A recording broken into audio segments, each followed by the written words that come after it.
allez bien? Bonjour, Fanny. Vous allez bien?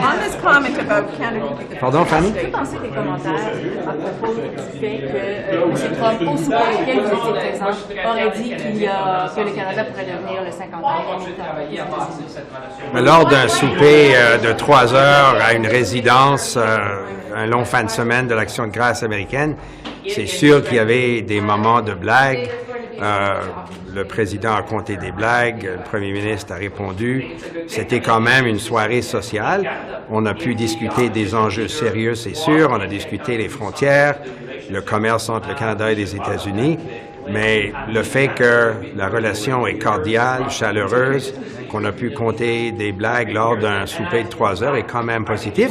Mais nous croyons que c'était productif comme réunion. Et d'ailleurs, le président l'a reconnu aussi. Vous avez dit que le premier ministre a répondu à la blague. Il a répondu comment? Canada seemed like a joke to Trump?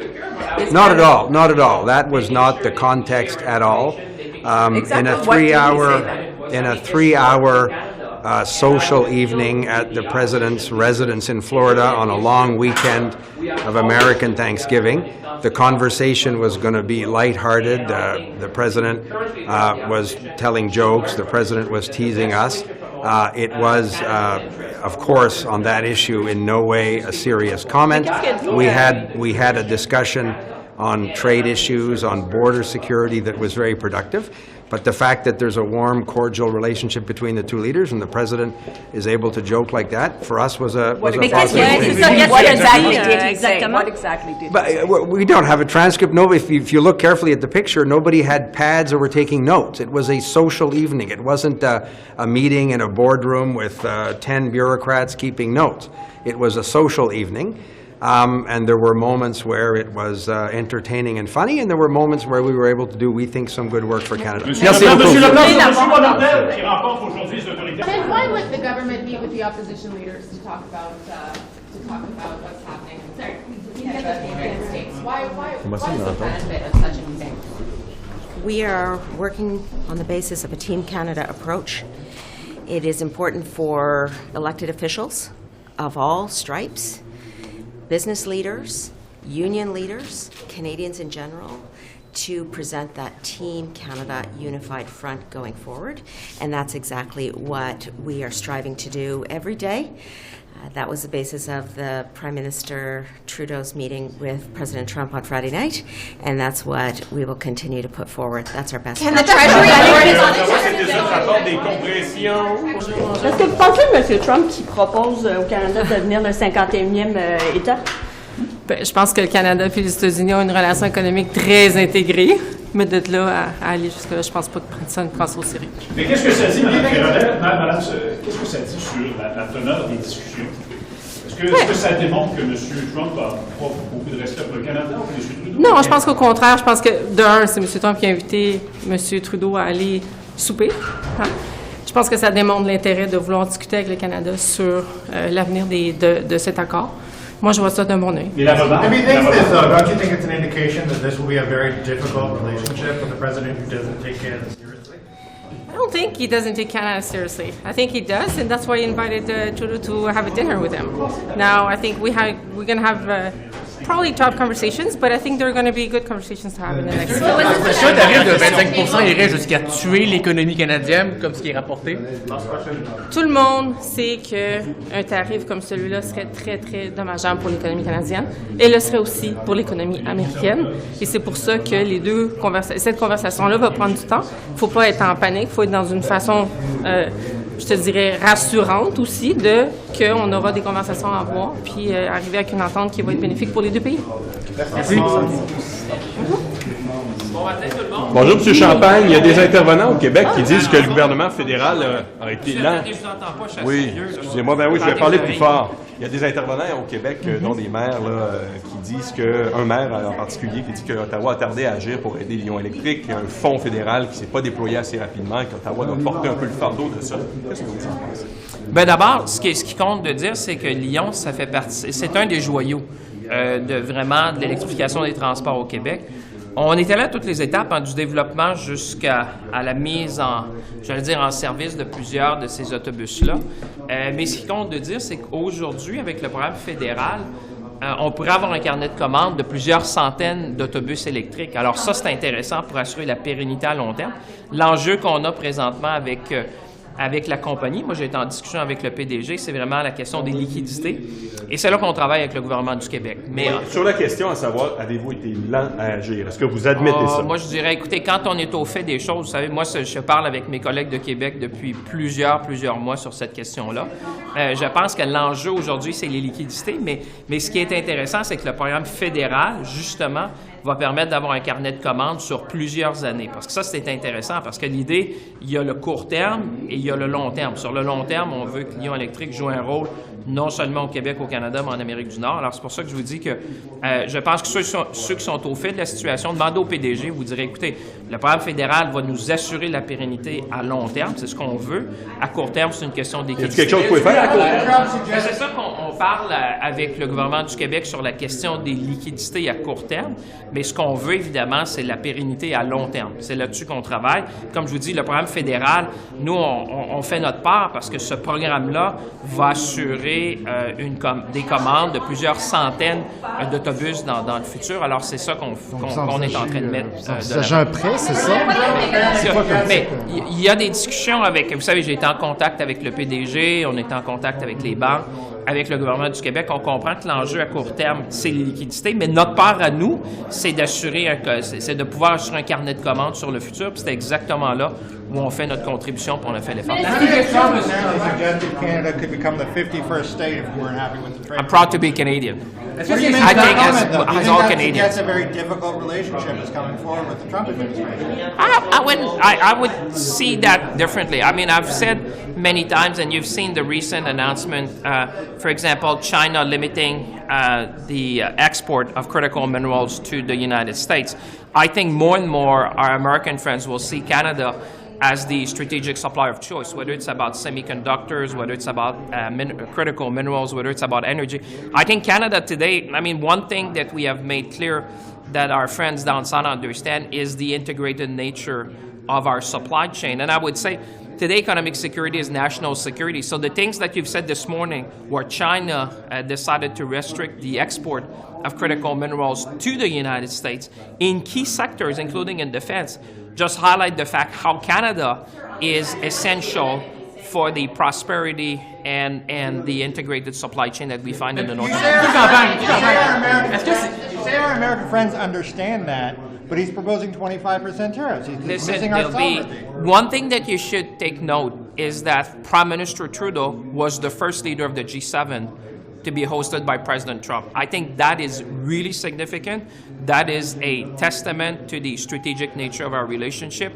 I always said we need to move from being just the friendly neighbor of the North to the strategic partner of the 21st century. And I think that meeting highlighted that when President-elect Trump invites Canada, Prime Minister Trudeau as the first leader to go to Mar-a-Lago, I think it sends a big signal to the world that Canada is a strategic partner. Prenez-vous ça au sérieux, la menace du 51e État? Moi, je vous dirais, c'est une boutade, c'est quoi tout le monde, ça? moi, je suis très fier d'être Canadien, comme l'ensemble des Canadiens. Alors, on va continuer de travailler à bâtir cette relation-là avec nos amis. Why invite the opposition leaders for a meeting with the Prime Minister? Why would you do that? In respect to? Today there's going to be a meeting with the opposition leaders and the Prime Minister on the U.S. Situation. It's a good thing. I mean, this is Team Canada. If the opposition leader want and can contribute something to the relationship, we should welcome that. When we had Team Canada, we've been working with leaders across the nation, business leaders, union leaders, premiers, and in fact, I think you've seen the role that premiers can play in making sure that we come with a united voice and talk about the strategic nature of our relationship. What could a meeting like that achieve? What could it achieve? Well, listen, the meeting has yet to occur, but I would think, making sure that we share information, making sure that we come with a united voice. I mean, historically, Canada, and I would appeal to the opposition leaders, if you look at the history of Canada, we have always stood together when it comes to talking with one voice to the world. And I think the current leader of the opposition should learn from history that the best way to promote Canada's interest, our workers and our industry, is to speak with one voice. That has always been the tradition in Canada, and I think it served us very, very well. Merci. La remarque de M. Trump, là, le Canada qui vient d'être 51e État, il était Ben, moi, ce que je sais, c'est que la rencontre avec M. Trudeau a été une excellente rencontre. Ils se connaissent déjà, mais ils ont appris à se connaître encore mieux, et surtout pour préparer, évidemment, la venue de la nouvelle administration de M. Trump le 20 janvier prochain. Mais les conservateurs disent ce matin que la remarque de M. Trump là, sur le 51e État, ça prouve que c'est un dîner de con. Ben, M. Poilievre n'était pas à cette rencontre, à ce dîner. Évidemment, ce qu'il fait comme travail présentement mine les efforts du Canada, y compris les efforts des premiers ministres des provinces pour défendre d'une voix forte et unie les intérêts du Canada. Je pense que ce bruit de M. Poilievre est totalement contre-productif et n'aide pas en rien les intérêts du Canada. Monsieur Duclos, à quelle vitesse peut-on s'attendre à ce qu'on voit vraiment là, des appels d'offres arriver pour ce qui est de tout l'équipement qui a été promis pour sécuriser la frontière? Bien, on y va en mode accéléré. Ça fait déjà plusieurs semaines que le ministre LeBlanc, en particulier, a fait la demande de ces équipements. Il a parlé hier des drones. Il y a d'autres formes d'équipements aussi que l'on va acquérir, qui sont déjà prévues depuis plusieurs semaines. Alors, on va en mode accéléré parce qu'on sait qu'avec l'arrivée de M. Trump et les discussions qu'on a eues avec M. Trudeau la semaine dernière, vendredi, c'est une priorité non seulement pour le gouvernement américain, mais certainement pour les Canadiens et le gouvernement canadien. Donc, en mode accéléré, ça veut dire combien de temps, à quel point c'est plus rapide que le processus normal? Est-ce qu'on peut s'attendre à ce que ce soit, par exemple, en place dès le début janvier? Bien, on va utiliser des autorités qu'on appelle, des permissions, des mécanismes qui nous permettent d'acquérir ces équipements plus rapides qu'en mode normal, parce que c'est considéré comme étant une urgence nationale. Mr. Merci. Duclos, on the plans in the House, you're now going to be able to presumably pass the supplementary estimates if the NDP give you support. Will the government still table a fall statement? We need the NDP, obviously, and we would love to have the support of the Bloc and the Conservatives to pass the supplementary estimates. It's particularly important for our relationship with the NDP because much of those supplementary estimates come with resources that are needed to implement the dental care program. But will you table a fall statement in the House now? That is for Minister Freeland, obviously, to say. What I would like to stress again is that for supplementary estimates, the support of the NDP is absolutely essential if we want to implement the dental care program for 4 million Canadians in 2025. And on the À chaque fois qu'on vous parle, on vous pose cette question-là que ma collègue vient nous poser à propos de la mise à jour économique, vous parlez toujours des crédits. Quel lien faites-vous entre les deux? Vous voulez adopter des crédits avant de déposer une mise à jour? Pour vous, c'est essentiel? Ce sont deux opérations séparées. Celle qui est la plus évidente là, pour moi, parce que ça relève directement de la capacité du gouvernement canadien et de l'approvisionnement de faire le travail nécessaire au cours des prochains mois, c'est la question des crédits budgétaires. Ce sont les budgets de dépenses, en particulier les budgets dont on a besoin à Approvisionnement Canada, avec Santé Canada, pour mettre en place le Mais faites-vous un lien avec la mise à jour économique? Non, il n'y a pas de lien formel entre les deux. Ce sont deux exercices parallèles qui ont les mêmes objectifs, mais qui fonctionnent différemment. Sir, on the comment about Canada being a 51st state if they can't resolve a trade deficit, what do you think of that comment? Does that make Canada seem like a joke to Trump? Do you think he was joking? How do you take that? I wasn't at the meeting on Friday, but I know, however, and what we all know, that this was a very important meeting between Prime Minister Trudeau and President Trump. President Trump invited Mr. Trudeau to come to his residence in the United States. That was a sign of how important he finds that relationship with Canada in the next weeks to come, and I think all Canadians are mindful of the value of that relationship and that conversation on Friday. Sir, on the checks, Can he mean him if he's saying Canada could be the 51st state? Well, we know this is silly talk on the part of Pierre Poilievre. Now he's trying to distract everyone's attention and undermines, in fact, the collective work of premiers and the Prime Minister to provide a unified and strong voice in the context of the forthcoming Trump administration. So Mr. Poilievre is damaging not only his reputation, but trying to damage the ability of Canadians to do the right thing in the presence of Mr. Trump coming to office in January. On the $250, have you made a decision on the $250 checks? Will you extend them? Est-ce que c'est normal que la Cour suprême mette autant de temps à se prononcer sur l'autorisation d'appel de la contestation sur la loi 21 du Québec, la loi sur la laïcité? Pourquoi c'est aussi long? Je ne peux pas faire un commentaire sur ça. Je peux juste dire qu'on attend une décision du Cour suprême du Canada et je peux juste souligner que, comme on a déjà mentionné à plusieurs reprises, lorsque une décision est faite et s'il y aura un appel, on sera là pour intervenir pour défendre chaque Canadien. Normalement, ça prend à peu près 4 mois pour que la Cour se prononce. Avez-vous l'impression que la Cour se traîne les pieds? C'est pas à moi de faire des commentaires dedans. Vous pouvez juste vous informer devant le Cour suprême eux-mêmes. Avez-vous l'impression que c'est limité? Sur un autre sujet complètement, M. Trump a suggéré que le Canada devienne le 51e État des États-Unis. Vous en pensez quoi? C'est une blague ou c'était sérieux? Je crois que la chose sérieuse, c'est le fait que le Premier ministre a eu une souper avec le président-élect Trump. C'était une continuation des relations qui ont déjà commencé il y a 8 ans. Donc c'est évident pour tous les Canadiens qu'on prend très au sérieux le fait qu'il y a une administration avec M. Trump avec laquelle il faut travailler et on va travailler d'une façon étroite. Mais quand même, cette histoire-là roule sur Fox News, donc les Américains entendent ça. Ça dit quoi sur le rapport de force du Canada versus les États-Unis? C'est-à-dire qu'effectivement, avec tous les réseaux aux États-Unis, c'est la même chose pour ici au Canada. On est tout à fait au courant que nos économies sont intégrées. C'est une relation importante pour tous les deux pays. Do you think it's an indication? What do you think about Trump saying that Canada can become a 51st state? Well, I was just mentioning to your colleague in French that I think what's important is that we have a working relationship with Mr. Trump. We've had that relationship. It dates back more than 8 years. I think it's really important that when President-elect Trump sees Prime Minister Trudeau, he sees someone who's been there and there's continuity in terms of leaders on the world stage. And I think the fact that we have that continuity, we have that experience in working with the Trump administration, working to defend Canada's interests is what we'll continue to do. And I think this dinner you had on Friday night is just an example of that. Do you think it's an indication it'll be difficult to deal with? I think there's challenges inherent in any the relationship with any American administration. We've always defended Canada's interests for the last 9 years. We'll continue to do so. Do you think that makes Canada sound? Vous avez espoir de pouvoir faire adopter les crédits supplémentaires après les journées d'opposition? Est-ce que c'est comme ça que ce sera prévu? Oui, exactement. Alors, hier, comme vous avez vu, j'ai introduit une motion pour donner les journées d'opposition. Les conservateurs ont voté contre. C'est quelque chose qui est, à mon avis, comment on dit ça? Very weak. Faible? Très faible de leur part, parce que M. Poilievre a dit pendant la fin de semaine qu'il aurait le débat, et puis quand il avait eu l'opportunité, il a couru en arrière pour ne pas le faire. Mais bon, le président de la Chambre a vu que c'est quelque chose que c'est notre devoir comme parlementaire. C'est une des fonctions les plus importantes du Parlement. Alors, pour première fois, il a dit qu'il va donner ces journées d'opposition le jeudi, vendredi de cette semaine, lundi, mardi de la semaine prochaine. Et puis le mardi soir, on va avoir les votes sur les crédits.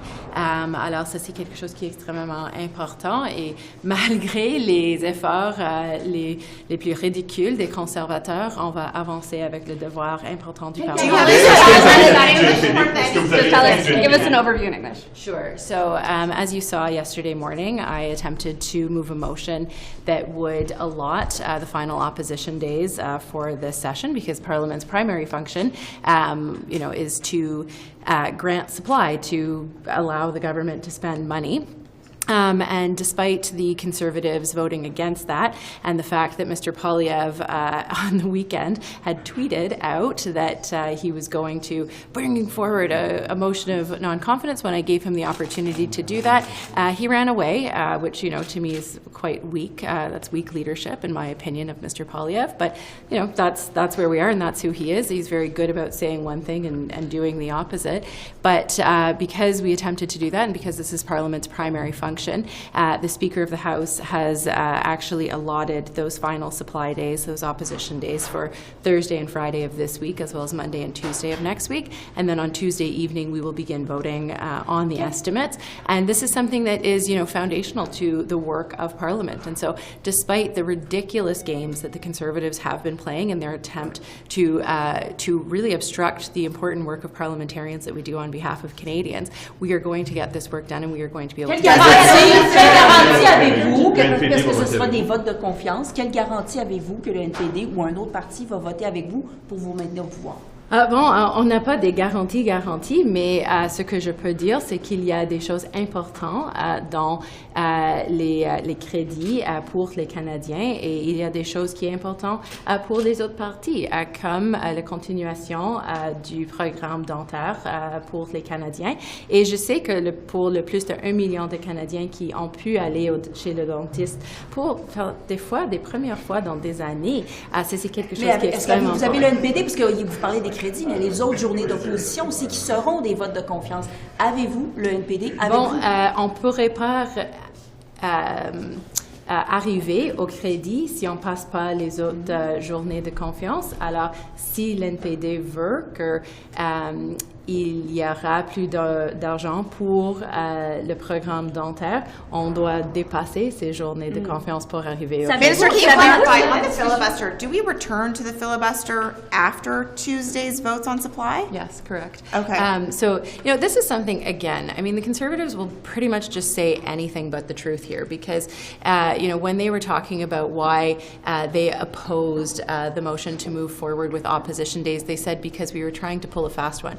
In no way were we doing that. We were only trying to pause the privileged debate in order to give them the opportunity to vote non-confidence in the government. But they ran away from that, right? So they're actually just making stuff up to try and justify their unjustifiable position. But I can tell you the truth is that in no way was this going to end the debate period that we are in the Conservative games, unfortunately, but it was just going to pause it, as we did last week, to pass the GST tax holiday for Canadians across the country, and then we'll return to playing those ridiculous games. Why not table, though? Why not table? If this is all about your opposition to this one part of the motion on police, why not table an amendment to the motion saying removing the police function but still releasing the documents to Parliament and seeing how the parties vote on that? If the government's actually fine with releasing the documents, why not do that? Well, there's something new to consider there, but my understanding from the Conservatives is that they want this to go to the police. That is the entire reason, because these documents aren't actually ever going into the hands of parliamentarians. So again, the Conservatives are not being truthful for Canadians about what they are asking for. At no point are the Conservatives or any MP is ever going to... If the government's also not playing games, is actually willing to release the documents, it could move something to give the opposition party, the other opposition believe parties me, there are another lots chance. of conversations ongoing, and I continue to have a lot of conversations about this, but I will continue to pursue all avenues to try and do this in a way that is respectful of the rights of Canadians, the Charter of Rights and Freedoms, and the separation of powers. He says, first off, just to have a chance to talk to you, just why are we seeing the pause for the private refugees and that is going pause for private refugees, and do you expect to hit other groups? Well, it's part of the larger plan of making sure that the reductions make sense, and in this case, when it comes to the private sponsorships, there's an oversupply of folks out there. So it's about being real with Canadians and making sure that when we make those dedicated commitments to people to resettle fleeing war or oppression, that we're doing it in the right way and not entertaining false hope. So it's an unfortunate reality of the situation we're in. And just with some people being surprised by Friday's announcement, for some of the other immigration changes we've seen recently, there were press conferences, things like that. This one, there was just a notice put up on the IRCC website and a notice published in the Gazette. Why was that the course of action taken for the broader public? Well, I think, in fairness, that a lot of these organizations were bracing for it as part of the reduction in our levels plan that we announced at the end of October. And with all these measures, I think people have not been used to the reality that we are, in some cases, reducing. And in the context of a government that does actually engage a lot with these organizations, I'm always willing to continue those conversations, but I wouldn't say that, in my mind, that it was a surprise. And what does the work look like over the next year in working with these groups, since there was the commitment to work with them on what the future looks like for intake? Well, the commitment's still there to work with people. I mean, there are things that we can't plan for, and Canada always has to have an open heart, but we also have to be realistic with Canadians and the amount of people that we can take in and properly serve with the resources that we have. Do you agree with Poilievre that we let in too many refugees and that there needs to be maybe a cap going forward? Well, he would have, that's just him kind of riffing off what he is seeing going on at the Mexican border. It's a totally different reality in Canada. We would have to understand actually what that means. He hasn't been serious in this file at all, other than rhyming here and there. He opposed, his team opposed the reforms we were going to make to the asylum system in the last budget exercise. At the same time, while that budget contemplated funds to make sure that the IRB, the Immigration Refugee Board, worked in a more efficient way, the Immigration Refugee Board has been able to deal with higher volumes. It just hasn't been able to keep up with the reality of asylum seekers coming into Canada. I think, regardless of what Pierre Poilievre thinks, because he hasn't been serious in this area at all, we do owe it to Canadians to make sure that we are taking a look at the volume that is coming in through irregular migration, whether it's through Pearson or Trudeau airports, or at the land borders as part of the discussions with the Trump administration. Thanks. Thank you.